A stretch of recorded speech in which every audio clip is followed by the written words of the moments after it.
All right, what's up? You're listening to Her in the Huddle on WOVU 95.9 FM. It is a Tuesday in the city. A lot of us are still having that Cleveland Browns post hangover, and that's okay because we're going to get into the topic in about 2 seconds. But I wanted to introduce my guest co-hosts today. I got two of them, and I got a special guest. So I got Mr. Marshawn Powers, who's in studio with me today, and I have Mr. Willie Epteen.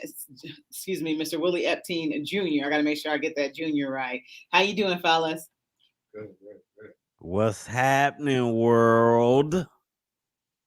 Willie, you ain't gonna do the rest? Yeah. Cleveland! What it is. I was about to say you trying to change some things up on us today. Don't be acting new because we got Ellis L. Williams with us in the house from clevland.com. Ellis, how are you doing today? I'm wonderful, Rachel. Thanks for having me on. I'm glad we're able to do this. You know, you showed me love right when I got here, you and Branson and all that. So happy to finally link up with you like this. Yeah, I haven't been able to be in the house because of, COVID and things like that. But, I definitely appreciate you being here today. And hopefully, you're enjoying the city of Cleveland. How's everything been going? Because you've been here for like 2 years now, right? Yeah. Coming up on 2 years. Interesting experience to say the least. First season covering the Browns, everything's normal. Second one, we're in the middle of a pandemic, and now coming up on year 3 here. So it's a beautiful city. I've been able to have some friends and family come check it out as well. And people from Minnesota now have a lot better understanding of what Cleveland's all about. I'll tell you that. Okay, well, it looks like the Cleveland baseball team just beat the Minnesota Twins 3-1. So sorry I had to mention that. We had win out past game. So it was kind of important to get a W today, and we always struggle against the Twins for whatever reason. So sorry we had to get that against you guys, and it looks like we got another game today with that doubleheader coming up, I believe, at 7 o'clock. So Ellis, I know that we don't have you for that long, but let's just go ahead and get into it. So you got a chance to go to Kansas City for that game, correct? I was here. I covered it remotely. I was in Cleveland for the game. Okay, sorry, I thought you were there. I was there last year for the playoff game, but I was in Kansas City for the playoff game a year ago. Okay, and what was that experience like? Can you tell a little bit about? I know it was last year, but can you tell what that experience was like being covering the team? Yeah, I'll be honest with you. Very similar from what I've gathered. Just a raucous Arrowhead Stadium. That place sells out, and though that place becomes louder, the press box shakes, and you really? The press box shakes, especially when those cans go off and Kansas City scores. It's one of the most fierce places to play in the league, and you felt to be in there, whether it was in the playoff game or week one talking to my colleagues. It's the same type of atmosphere. That was a playoff game on Sunday. Let's be real about it. Yeah, and I know I don't want to get into predictions. Maybe we'll do that towards the end. But what are you predicting? Are we going to see this team again? But what are some of your takeaways from this game? Because this game, a lot of people say this game doesn't matter, and I am coming from the school of thought that hey, it was okay if we didn't beat them this first game, but let's beat them when it counts. And that's going to be in the AFC Championship, where a lot of people foresee both teams going. What were some of your takeaways from this game overall? Sure, and that makes a lot of sense.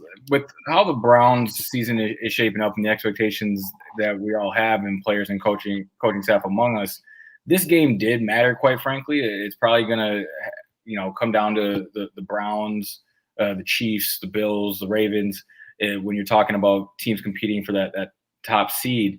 And the Browns now are 0-2 at Arrowhead.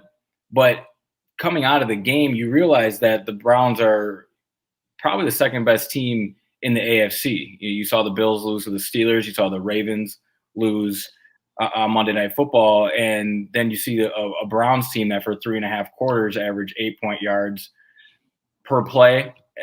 Could run all over the Chiefs, and that's going to be a theme all year long, regardless of who the Browns go up against. They're going to dominate teams up front with their offensive line and be able to run the football and protect Baker Mayfield.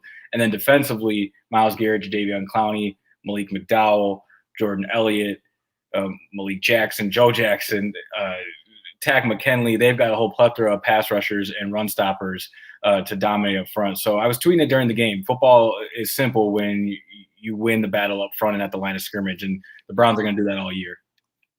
Yeah, and they often say that football is won in the trenches. Do you think that the Browns were shocked at how easy things were in the very beginning, how easy their offense was running, and how they could get and do anything they wanted against Kansas City defense? Do you think that the Browns were kind of honestly shocked about that? When you see how Kevin Stefanski carries himself in this team, it comes with a certain expectation that they're going to be able to run the football, work their play action, and generate chunk plays like that. I think that maybe some surprise came into how explosive Anthony Schwartz looked. You really didn't know what you were going to get from the rookie until you throw him out there, and he didn't disappoint.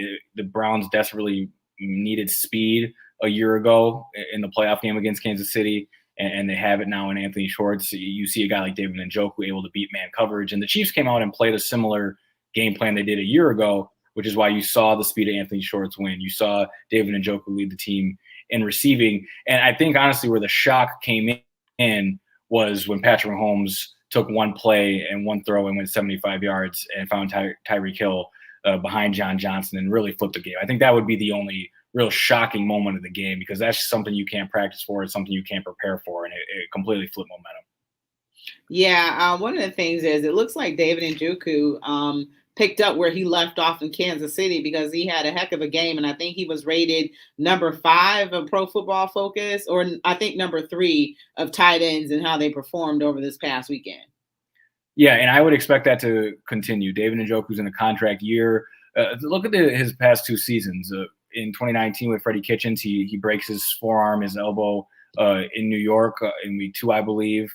And then last year, he started the year with a trade demand and was in a doghouse of sorts. And now it seems he's found a peace of mind and come to grips with his role on this team. And now he's ready to show out. So between Austin Hooper and him, it's clear that David Njoku is a more explosive tight end. And I, again, expect to continue, as he clearly has a rapport with Baker Mayfield as well.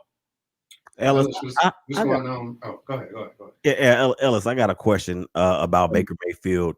With this being the year that he is expecting the extension, how do you see it playing out, especially with the interception at the end of the game? And if that continues, do you see a potential where they do not offer him the extension? We're getting right to the heart of the Browns issues in front office concerns with GM Andrew Berry, right?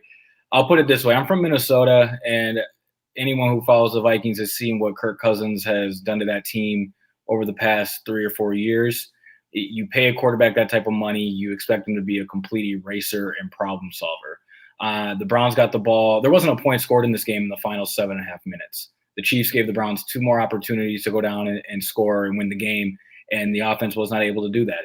With 90 seconds to go, Myles Garrett's able to sack Patrick Mahomes and ultimately get the ball back. You know, your star players show up in those moments. Myles Garrett did his part, got the ball back to Baker Mayfield, and they didn't do it. This is a week 1 game. You don't pay quarterbacks based off week 1. You pay them for the playoff game. But this is now twice where the Browns have let a victory slip away in Kansas City with an advantage, whether it's Patrick Mahomes not playing the final 3 minutes a year ago or this past game where they were up 12 points at halftime.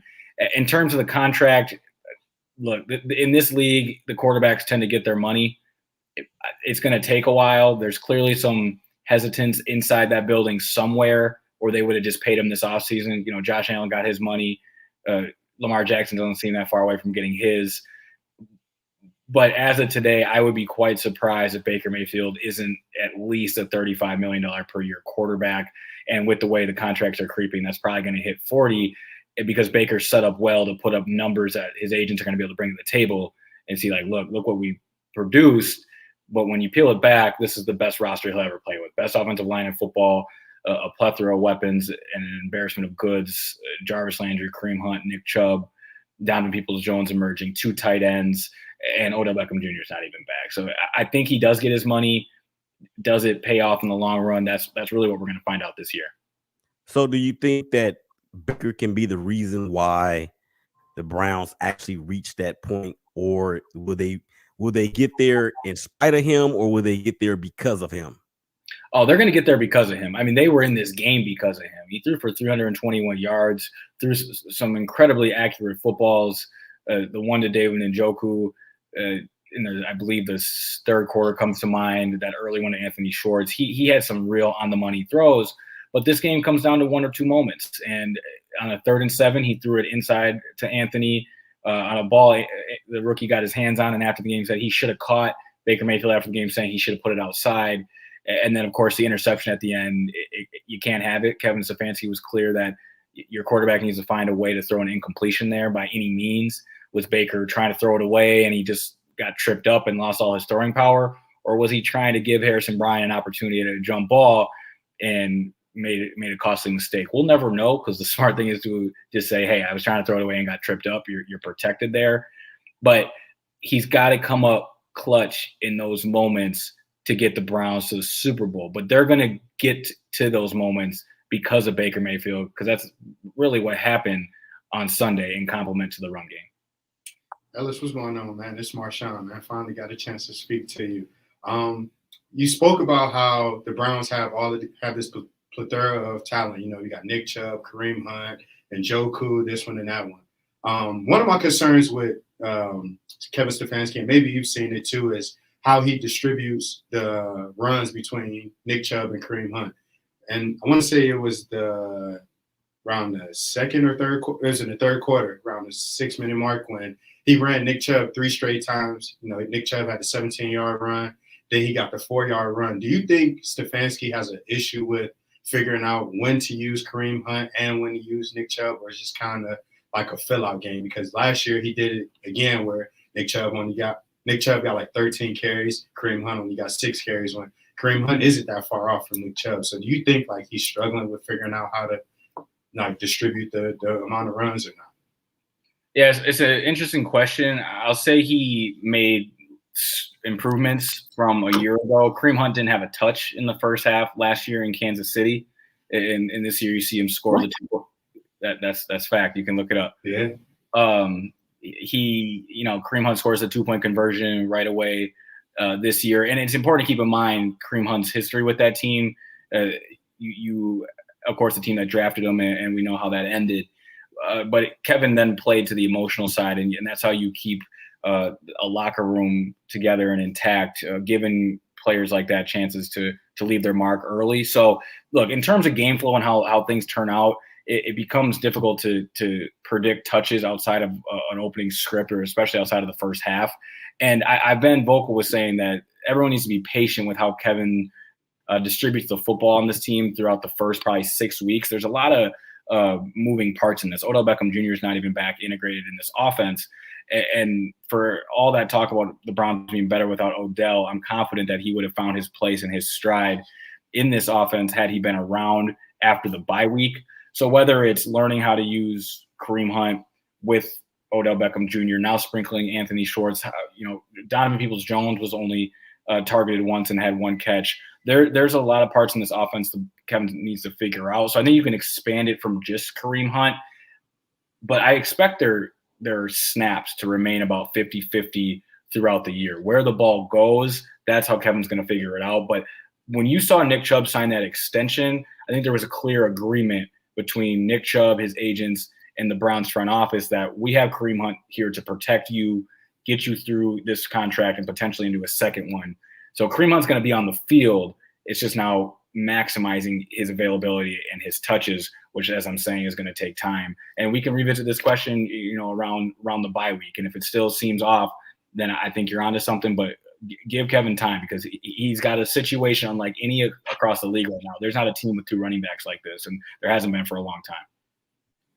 Ellis, in your post-game article, you mentioned that the Kansas City Chiefs are the Golden State Warriors, like to our Cavaliers. But eventually, the Cavaliers do beat the Golden State Warriors. We know how that goes. will this team be able to beat Kansas City? Because, they control the pace of the game. They control the flow. They got whatever they wanted. And then I say the Lemony Snicket's a series of unfortunate events in which you had the fumble. The fumble, the defense held, and they only got 3 points out of that. So that's a great thing. But then you had the punt. And Jamie Gillen is one of the best punters in the league. I love him. Our special teams does suck because I think our longest play was 13 yards all year for special teams. But that was the game. That was the play to me that changed that game. It changed. Obviously it was the momentum changer for Kansas City. Can the Cleveland Browns escape this ghost that these Warriors/Chiefs are? And this be the year that they are able to beat them?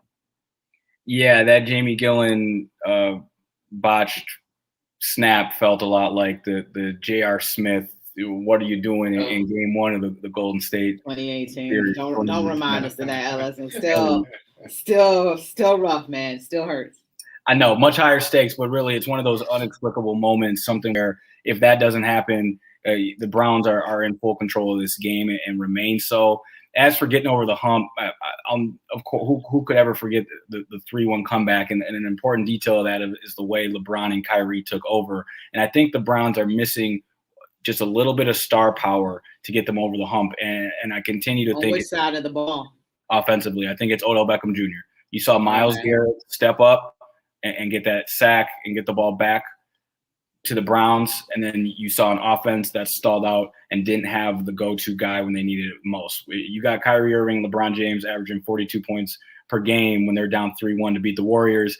The Browns need their stars to step up, and it's hard to hold Baker to that standard without Odell Beckham Jr. And I know that's a lot of pressure to put on OBJ, but that's the reason he was brought to Cleveland.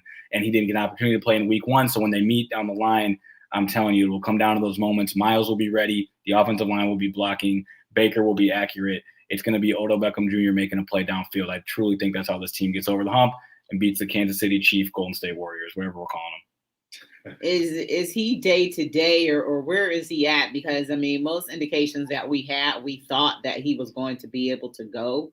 And we thought, hey, we're going to have OBJ for this game. Things are going to be different. They didn't have a chance to go against them this past year. But, now they're going to see. Now they're going to see what we're going to be able to do. And we didn't have him. Do you have any updates on what's going on with him or how soon he's expected to actually be able to play and sustain gameplay? Yeah, Kevin Stefanski is becoming a mini Bill Belichick in terms of you don't get much out of him. You don't get really any information. He called him a game time decision, and then of course he's a surprise scratch. And then after the game, he says that there's a chance he plays in week 2. So we're really where we were all throughout training camp. It's a mystery.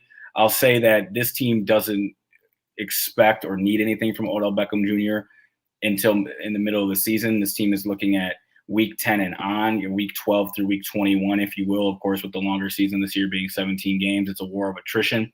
So it wouldn't surprise me if Odell is back sometime in September, sometime over these next 2 weeks, and then he's slowly sprinkled back in. And again, it is how this offense is playing in late October, November, and through their playoff run, rather than what's coming up next with the Texans. So I think Odell's back soon, but it's not going to be in any heavy dosage, or anyone who owns him in fantasy, keep him out of your starting lineups. This is going to take a little bit of time, I anticipate. Oh, man, you just gave me some good news, man, because I was getting ready to cut Odell from my fantasy team, man, because I mean, it's hard having Odell, Miko Hardman, and I can't think what my third receiver is. Fantasy stash him if you can, my man. I got you. I will. But, man, what do you say to those people, man? Yesterday, Overreaction Monday, I'm glad I wasn't on air. But those people that wanted Joe Wood's job, I mean, I watched the entire game. The Browns played what I would call, kind of just basically they played the same. If you watch the Patriots game, they played that where you just keep everything underneath, don't give up the big plays. Everybody said that wasn't good enough. They didn't want the Chiefs to get everything underneath. They wanted to give up the big plays. So what do you say to those people who feel like they could take Joe Wood's job right now? They're calling for his job, and they're thinking that the defense is still kind of the same as last year when, in all actuality, I seen a big difference yesterday. Yeah, way too premature with that. Folks were far too hard on Joe Woods a year ago. You got to realize who he was playing with. It was so tough for his secondary and his safeties out there that GM Andrew Berry went out and got 8, 9 new starters for him. And then when you fast forward to week 1, he gets Ronnie Harrison for 5 plays before he's ejected. Grant Delpit is a late scratch, still dealing with his soft tissue hamstring injuries. And you're looking at one safety in John Johnson once again, and a converted slot corner, MJ Stewart, now being cross-trained as a safety, filling in for Ronnie Harrison. That he knows what he wants to do. He wants to rush for and play coverage behind it. I would like to see this team transition into more man coverage, be physical with these receivers. That's how you see Tyreek Hill have 11 catches for 197 yards. Take away that 75-yard bomb, Tyreek was still carving up the Browns defense in those intermediate areas, and that can be hindered by believing in your guys and letting them compete against some of the best athletes in this league. You have it in Denzel Ward. It seems like you got a real up-and-coming stud in Greg Newsome, a rookie who played every snap on Sunday and only allowed 1 reception.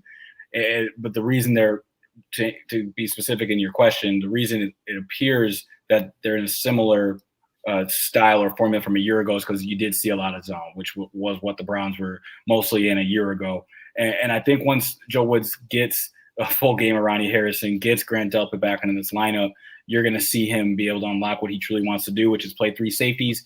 And I'm hopeful that he gives these athletes an opportunity to play man coverage, and then you're going to let Myles Garrett and Jadeveon Clowney tee off on these quarterbacks. Patrick Mahomes had a release time of 2 seconds in the pocket, the fastest of any quarterback on Sunday. That tells you that he knew exactly where to go against the Browns' soft zone. So man defense is the change. Allow him time to get all his parts. And if he transitions into allowing that defense to expand, I think you got to make him to an up-and-coming defensive coordinator.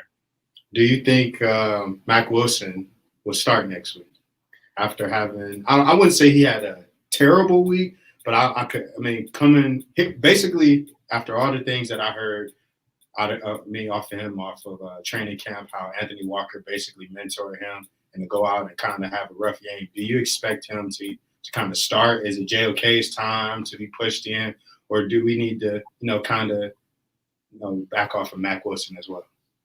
Right. The Browns are in a spot where they're going to let this linebacker battle duke itself out. If you look at the snap counts, Anthony Walker played 62 of the 63 snaps, and then they had 4 other linebackers play anywhere between 24 and 17 snaps. JOK, Mack Wilson both playing 24, Malcolm Smith on the low end at 17, even Sony Takitaki mixing in there. Also in their snap count, you see 4 or 5 corners or safeties, and 5 corners or safeties, defensive backs in that top 11, meaning the Browns were primarily playing 2 linebackers. So you have Anthony Walker not coming off the field, and you got 3 or 4 linebackers rotating for that other spot.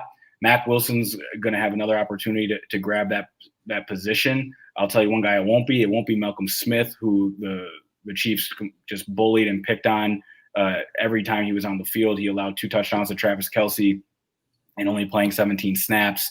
This is going to come down to Mack Wilson or JOK, and you got to lean JOK in that sense, despite them giving Mack every opportunity. Ellis, we could keep you longer. I appreciate you giving us your time because I know you're busy. And hopefully we can have you come on throughout the season. Can you give everybody your social media, how to get in touch with you? Of course, at Booker Ellis. That's simple. At Booker Ellis. You've seen at Booker Eli. That's how I got that one. So appreciate you letting me get the shout out there. And just thanks for having me on, y'all. It's been a minute, and it's just nice to see you guys. And let's do this again soon. All right.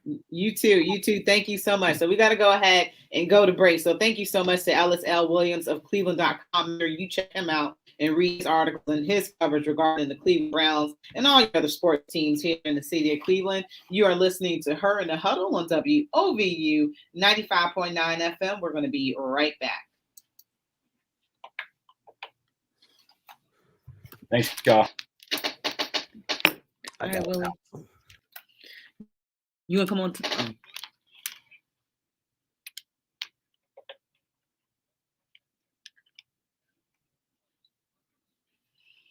All right, so it's just Willie about to go off. Willie gone, yeah. Okay.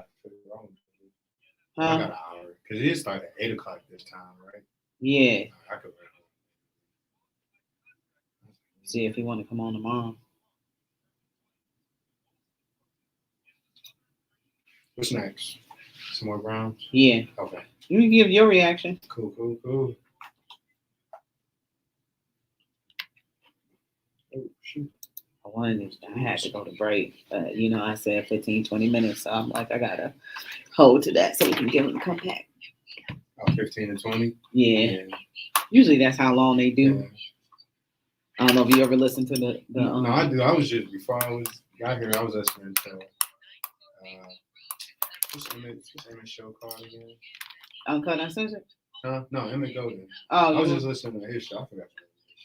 But anyway, they had Jake Trotter on there. They had him on there for 7 minutes. Oh, really? They had 6, 7. They asked him like 3 questions. He was boom, boom, boom. That's what the Browns said. This is what you got. You take what you can get. Yeah. So, but the beat writers and stuff, they're a little better about that. So.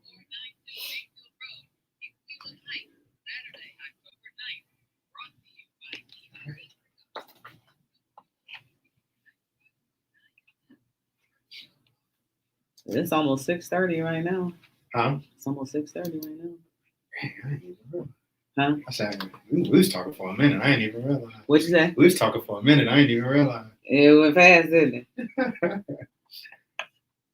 All right. Welcome back to Her and Huddle WOVU and 95.9 FM. Remember, you can always listen to us online at WOVU.org. And you can also listen to us on the WOVU app. So you can take us with you on the go. And then you can always give us a call 212-771-0959. I know that you're listening. Sometimes you're scared to call, but don't worry. We won't do anything to you. But Marshawn, so I don't have you with me on Mondays, but I got to get your reaction to the game, man. I got to get your reaction to the offense, to the defense, to the game overall. What say you, man, about the game? Wait, first of all, let me ask you, how was you feeling on Monday when you woke up? Honestly, I wasn't mad at this game because I felt like win or lose, I just wanted to see a better team than I just wanted to see a better fight than what I saw in the divisional game.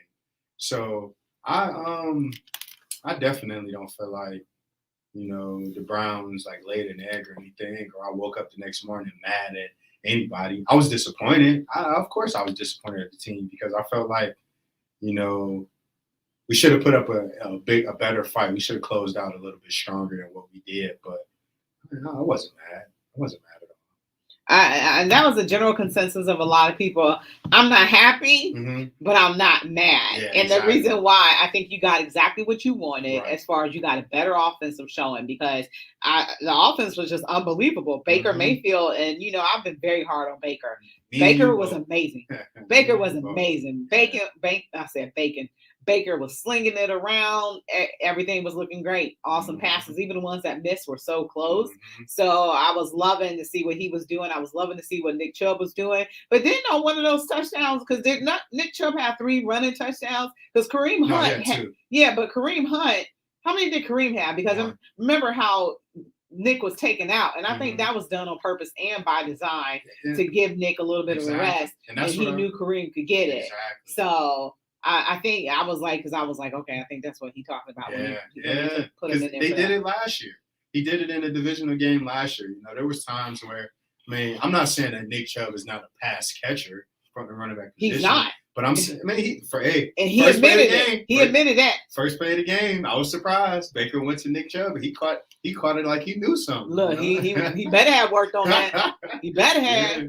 But no, and that's the reason why I asked Ellis, because there's sometimes, like I said, in the divisional game, I feel like he'll run Nick Chubb 2 or 3 times, and Nick Chubb will get a 15. I feel like this, after you get a 15-yard run, you're gassed because you put all you got into it. So I feel like after that run, I would like to see Kareem Hunt in there. Kareem Hunt is like a battering ram, It's like it's like those things that the cops use to bust down your door. Like, you're not stopping that. He ran so aggressive.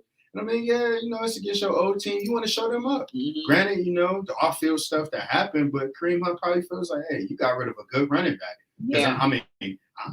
I'm not one to, talk down on any players, but you can't get me to believe Clyde Edwards is better than Kareem Hunt. Absolutely not.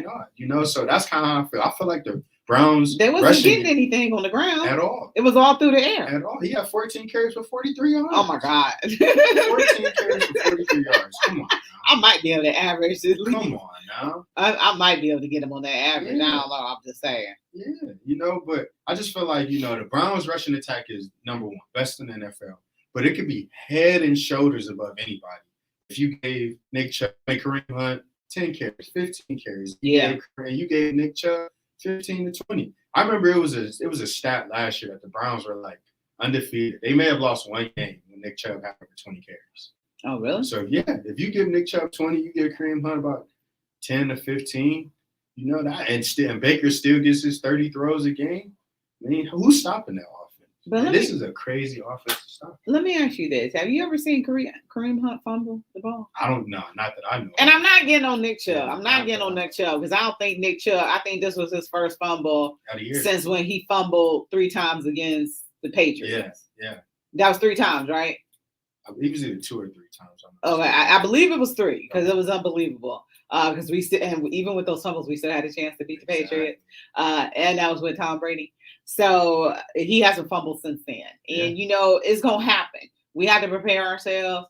It's eventually going to happen. Mm-hmm. But, I'm glad that Kevin Stefanski gave him the ball again. And it was like, hey, we believe in you because that's what you need to do. Still feed him. And they still continue to gash. But that game-changing play, unfortunately, was Jamie Gillen. And it's hard to explain. I don't think anybody ever will. They say, he had time, but he didn't feel like he had time. And that's kind of like, Ellis mentioned that boogeyman, that punt. Yeah. And is Kansas City in your mind? And that's one of the things I'm wondering about this team is Kansas City, their boogeyman. And I think Ellis was right. It was very close. But one of the things that the defense, man, it was just the new D looks like the old D. From last year. Let me ask you this, because I listened to you yesterday. You and Cleveland K. I definitely tuned in. Let me ask you this: last year, could you seen a play where? God, what was it? What was the DN we had last year? From the Giants that we traded for. Yeah, crazy name. Olivier Vernon. Yeah. Could you ever picture a time where Myles Garrett and Olivier Vernon could meet at the quarterback? No, not really. Could you ever picture a time last year where Larry Ogunjobi or what's his name? I went to the Vikings. Could stop the run like they did. Larry Ogunjobi's a nice player. Sheldon Richardson, that's what I meant. Sheldon Richardson, they're nice players, but this Malika McDowell is a monster. I see an upgrade of him that Larry Ogunjobi didn't have. And then you got Miles on one side, and then you got the other number 1 pick out of South Carolina on another side. I personally think the D line is better. I'll take that. The corners are better compared to what we have. Linebackers still got the same linebackers from last year. I agree with you on that one. Linebackers are. It got bad, man. Because last year I used to hound on Mack Wilson. So that's why I asked the Mack Wilson question, because I kind of developed a soft spot for Mack Wilson in a sense. Ain't no soft spots in football. What is wrong with you? Because man, I used to be on. I used to get on Mack so much about tweeting more than tackling. But man, to see you miss that, he got crossed up on the open field by Patrick Mahomes. Man, that just looks so bad. Almost everything that the defense looked bad. And I can't believe that they had much better stats than they had last year and much better stats for this game, because it just looked like you could get whatever you want across the middle against this team. Because I look at it like this. Would you rather across the middle and intermediate plays, or would you rather 3-4 of them play that we seen that happen on John Johnson? Because I know you remember that Bucks game when Kansas City played the Bucks in the first half. Sean Bunton, Murphy. The Super Bowl? No. Remember, they played them in the regular season. Yeah, and they disrespected them in the regular season. Kansas City? Yeah. So they beat them twice. Oh, man. Kansas City beat them in the regular season. Oh, okay. Destroyed them. Oh, really? Tyreek Hill was destroying them corners. Them corners had nothing. I think Tyreek Hill had 200 yards receiving in the first half. So I look at that game as like a game where, like, all right, I'm glad we didn't have that game, but he still got off. So I'd rather the game that we played defensively for this game versus what Tampa Bay did in the regular season last year. Now, what Tampa did in the Super Bowl, hell, if we could have got that game, oh, man. Oh, Rachel, I'll probably still be in Kansas. I'll probably be in Kansas. Remember what my man Gruden did last year, taking circles around Arrowhead? I'm pretty sure I'd have did that for my Browns if they would beat them convincingly. Yeah, I'm still not sold. Defense still looked terrible to me. No, man, you can't say that when you got two guys. The run defense got better. Okay. Okay. You know, hey, you held somebody to 43 yards, so you know Jadeveon Clowney and that defensive line did, you know, interact on that. But man, the secondary, the safeties, I mean, Denzel Ward. You probably heard me mention that yesterday when he had that knockdown. Yeah. That was a critical knockdown, a critical play because they were going to pick up yardage. So, but yeah, I just was not impressed. I was like, this looks like the same defense that they played against last year. Yeah. I mean, I don't know, man. I think the defense kind of. I can't really say this the same defense because Ronnie Harrison went out, so that hurt us a lot.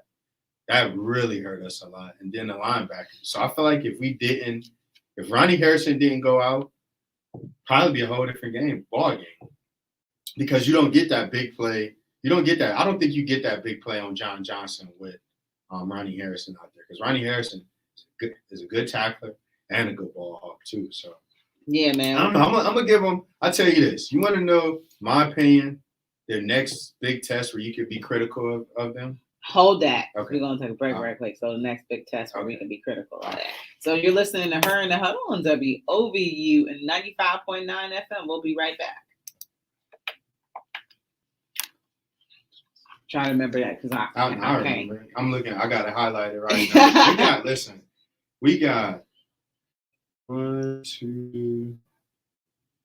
That's not really a test. 1, 2, 3, 4. 4 out of.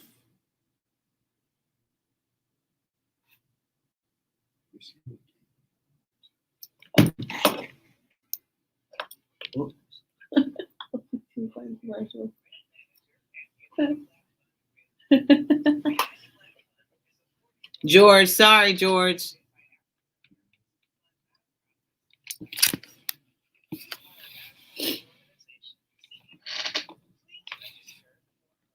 Yeah, I agree. No more boogeymans.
All right, welcome back to Her in the Huddle on WOVU and 95.9 FM. This is your girl, Rachel Hill, the First Lady Sports, and I am here with my guest co-host, Marshawn Powers, up in the building with me. And Marshawn said he was going to hold on to a thought. I told him I'm not going to remember, so make sure you remember it. But you said that this was going to be the next challenge, the next big challenge that the Browns had. So, in my opinion, looking at the schedule, you got October 10th on the away game, you got to go to LA against the Chargers. Did you see what the Chargers did to, my opinion, one of the best defenses in the Washington football team? No. Beat them.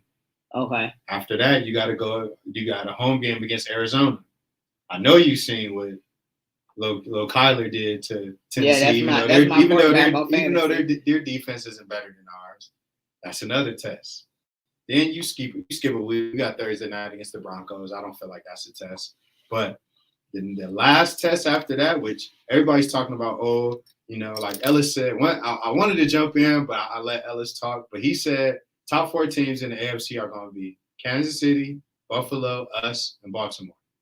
Take one team out of that. I agree with 3 out of the 4. Baltimore. I don't think Baltimore is going to be that team. You know who I think that 4th team is going to be? The Pittsburgh Steelers. Oh, how did I know you was going to say that? Because they beat the brakes off of Buffalo. Listen, that defense is crazy. You added Joe Schobert to the linebacking core. You got Melvin Ingram. How could we all forget about Melvin Ingram, what he was doing in San Diego, Los Angeles, however you want to say it? But I still think, and that's a team, I think Baltimore respects us, and Baltimore dealt with a lot of injuries. So I don't really think that we're going to worry about them. But I really think Pittsburgh still don't respect us. And they won the North last year. I think people forgetting everything still goes through Pittsburgh until we're crowned the North champs. So I think Pittsburgh is that last test.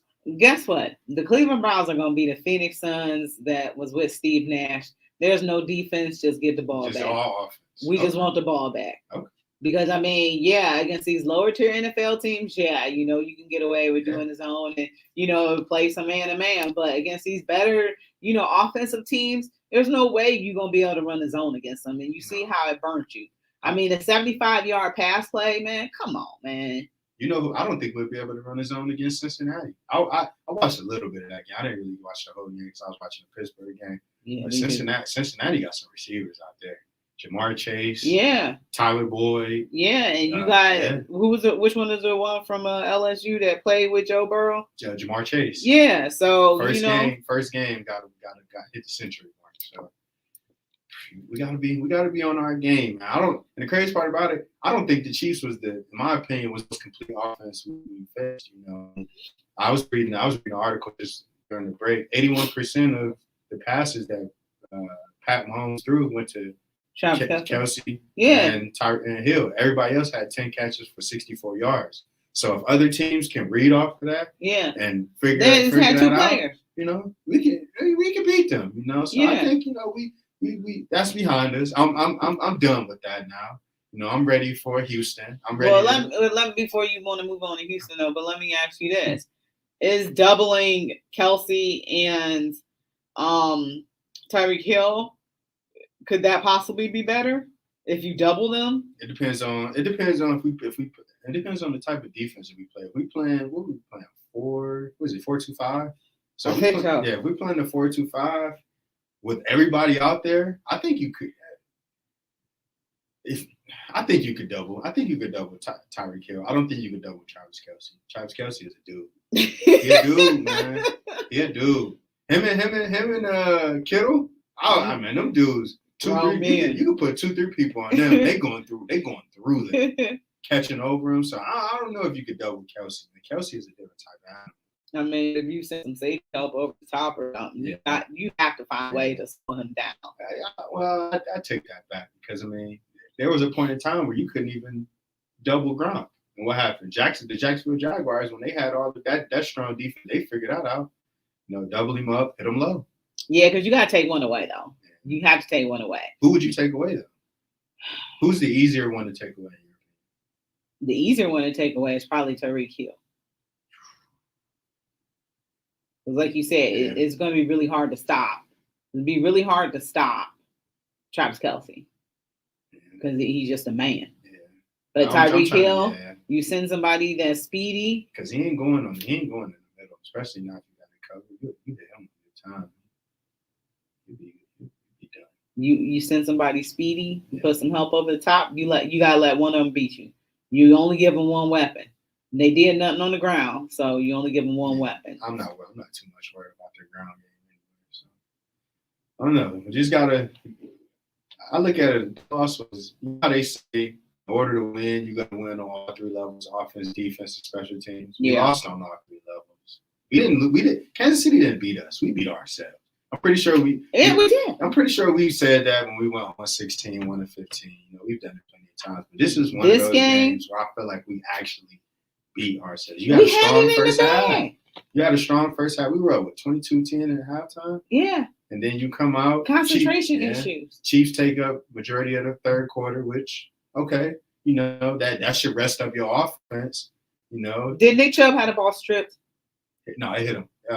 Thornhill hit him with the helmet. Okay. Went in and poked it out. So Okay. I mean, but so you can't really blame Nick Chubb. no, you can't. I mean, when somebody else asked me this question, like, how much blame could you put on Nick Chubb for that fumble? I said 45-55.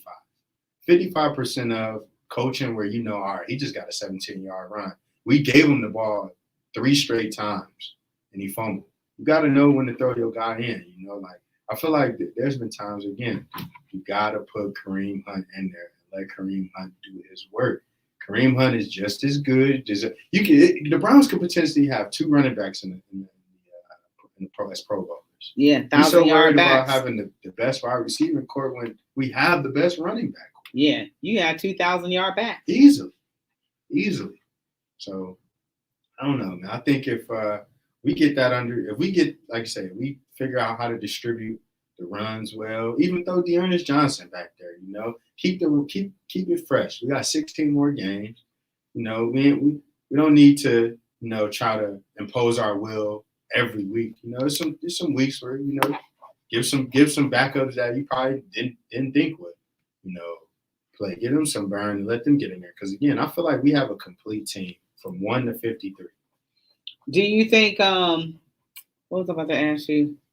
I was about to ask you about a play. I can't remember what it was. Anywho, Ohio State University. Man, I know you was gonna ask me about this. You see what I got on today? 2-0. You see what I got on today? Oh my God. Hey, we 2-0. I don't know what happened. Anywho, I mean, when y'all playing schools like Kent, okay. Listen, y'all playing Akron. I don't know. Who better? I don't know. They both suck. Kent made a bowl game. When did I say Akron made a bowl game? They had Jason Taylor. I don't know. Did they even make a bowl game then? Probably. Yeah. State, what you want? What's up? What were your thoughts about the game? Defense. Yeah. Same thing. I mean, offense, you put up. We don't play defense here in Ohio. Just put it out there. And you know the crazy part about it? I blame that on Ryan Day. Ryan Day doesn't want to have any. Really blame it on him today. Did you hear his press conference? Yeah, Ryan. Like I said, Ryan Day does not blame anything. He takes no responsibility. Like your former president Donald Trump. I take no responsibility for anything. Right. In so many words, I'm gonna for those who haven't heard what Ryan Day said today, I'm gonna reiterate what he said. Pretty much he said when passed me that whistle, he told me, don't worry about the defense. I got the defense taken away. Just worry about the offense. And that's all Ryan Day has ever been worried about.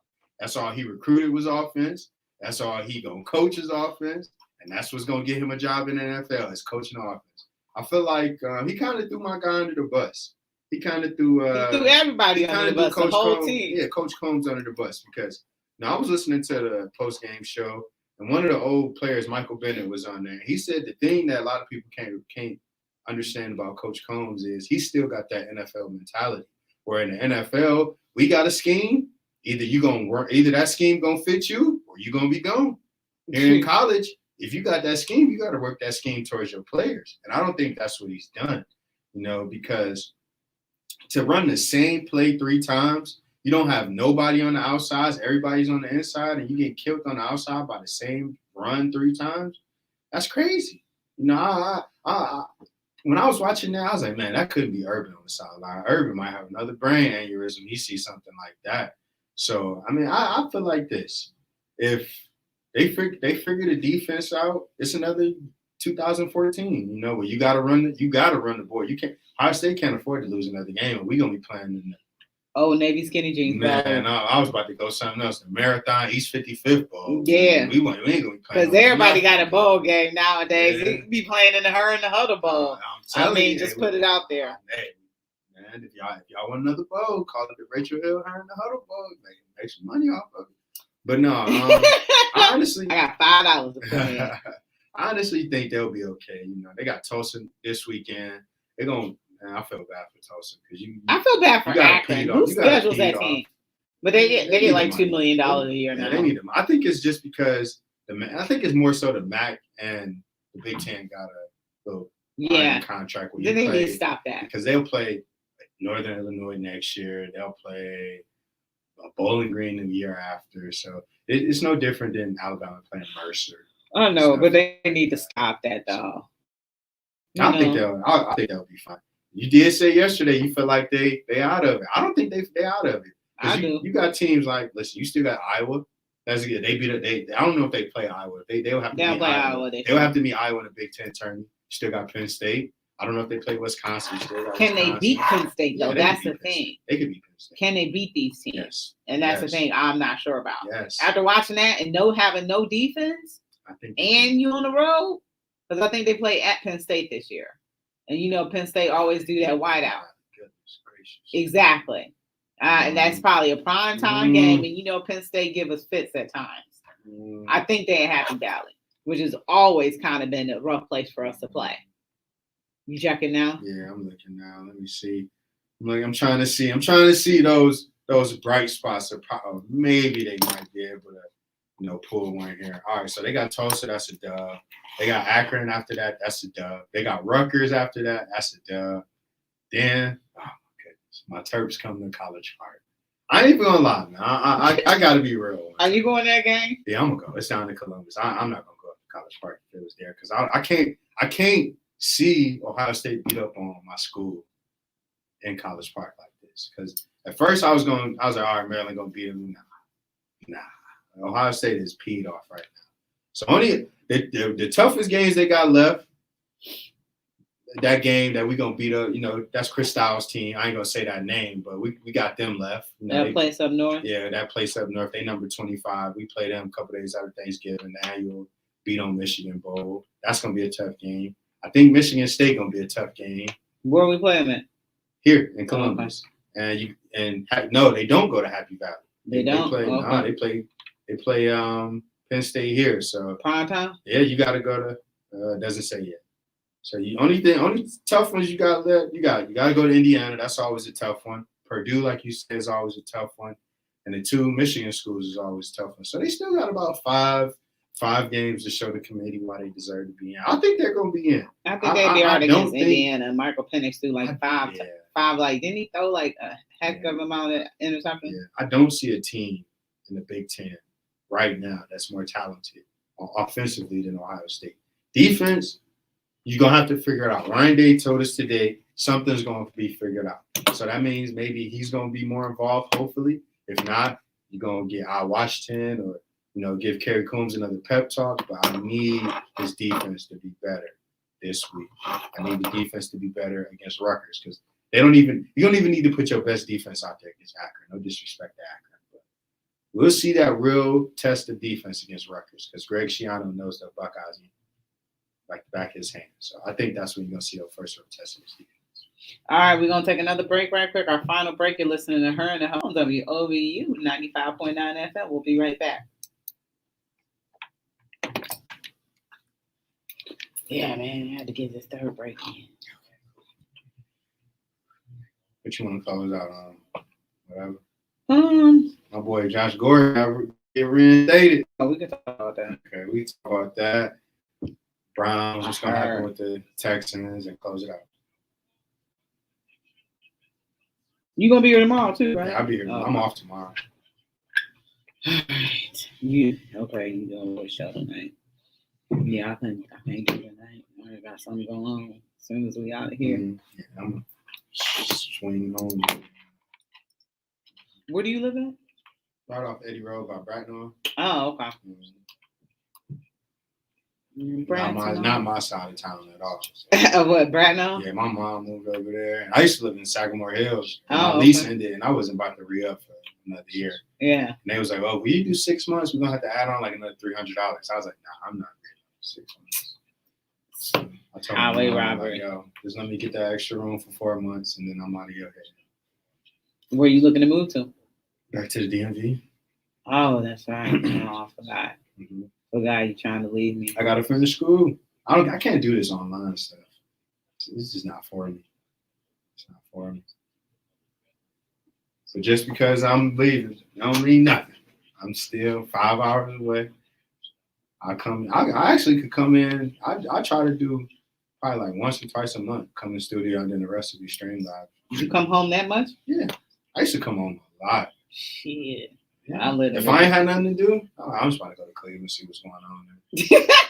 There ain't nothing going How on. do you I'll not turn have around. anything to do in In DC? DC, I always have stuff to do in DC. I was about to say, how do you not have anything? What we say we coming back? Josh Gordon and Oh. Browns. Houston. All right, welcome back to Her and Huddle, WOVU 95.9 FM. This is your girl, Rachel Hill, the First Lady Sports, and I got my guest co-host, Marshawn Powers, in the studio with me. So, Marshawn got some breaking news. Go ahead, Marshawn. Man. So, recording. I've been so thirsty to break this. This is my favorite receiver. I don't care how many times this man they got suspended, reinstated. He your favorite. And yeah, of course. Your favorite. Listen. Oh my God. I don't care what nobody says. There hasn't been a receiver since 1999 that played for the Cleveland Browns has been better than Josh Gordon. No, I understand the off the field issues, but when he's on the field, the talent is there. I don't care what you guys say about Dell. I don't care what you guys say about Jarvis. Neither one of them is in the same stratosphere talent-wise when it comes to Josh Gordon. But according to Adam Schefter, the NFL Players Association has determined Josh Gordon has successfully completed the NFL Monitor Treatment Program and has recommended to the NFL that he should be reinstated per sources. Gordon is waiting final approval from Commissioner Roger Goodell, but he has said to be ready to play and vaccinated. Now, Josh Gordon can come off the couch and get 20 yards to catch. Do you think we'll see more than half a season from this man, or do you think, this is just the typical what we about to get, 3 games, max suspension? I don't think any team is going to pick him up in that last say that. I need to see him play. That season with the Browns was 2013, which was 8 years. That's fine. Listen, he played with. I need to pull that up. He played with, because I ain't gonna say the name, the person who put this stat out, but he played with. When he played with the Seahawks, came off the couch. He averaged 19.9 yards a carry. That's ridiculous for a guy that. He don't want it enough. He do. Because if he wanted enough, he would have stayed away from the ganja. All you had one job to do, and that was stay away from marijuana. That was all you had to do. All you had to do. And they say in the NFL, when you got to take that test, no matter where you at, you got to go. You gotta go. Yeah. So I don't know. Is Josh Gordon gonna come back and be a number 1 receiver? No. Probably not. Nobody's gonna pick him up. He damaged goods, man. I want to He see is somebody pick damaged him up. goods. He got that talent, man. He has it there. He has a talent, but he wasted it all these years. It don't matter. What did Bill Belichick say? Availability is better than ability. And that's the thing. He's not dependable. He's unreliable. And I love Josh Gordon like the next person. And the stats that he put up, he even played well with Johnny Manziel. I love him too. But I can't want it for you more than you want it for yourself. Absolutely. And that's what everybody has had. The part of Hard Knocks when they finally was in Cleveland, and all you saw was just how jubilant Hugh Jackson was, talking about the bird has landed. The bird has landed. Knows. Talking about Josh Gordon. And what did Josh Gordon do? He let down. He let him down. He let down the city, so his teammates, and most of all, he let down himself. Yeah, I ain't gonna never forget that day. I was in San Antonio at one of my good friends' wedding. I got that update that we cut Josh. We traded him. I was so hurt. I was like, dang, man, like this dude could have been the best receiver. Well, the best receiver probably been a stretch, but one of the best receivers that ever laced it up for the Cleveland Browns. Could have been. Yeah, that played for the Browns, absolutely. Still probably is. I still put him up there. Marshawn. Top 10, top 5, top 10 receiver that ever laced up the Browns. All you needed was 1 year. If anybody wondered what that slapping sound was, that was me slapping Marshawn, trying to slap some sense in him.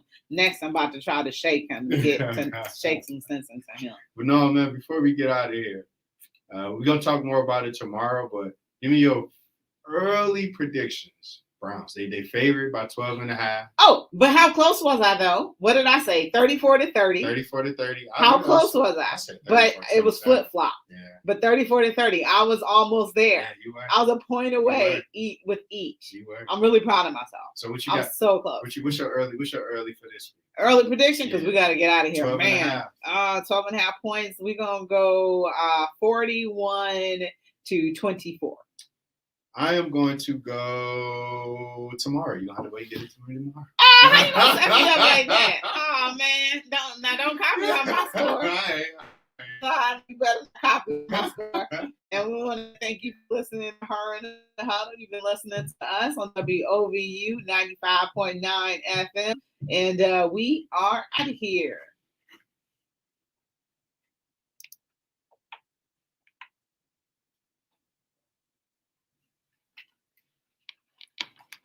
All right.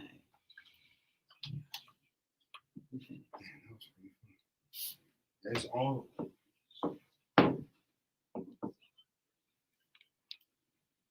I'm not gonna make my Facebook page private. Oh wait, this console say, oh, that's what happened. All the clocks in here say 7 o'clock. Yeah, it is. Except for the one right here. Which one? What time now? 6:58. Oh.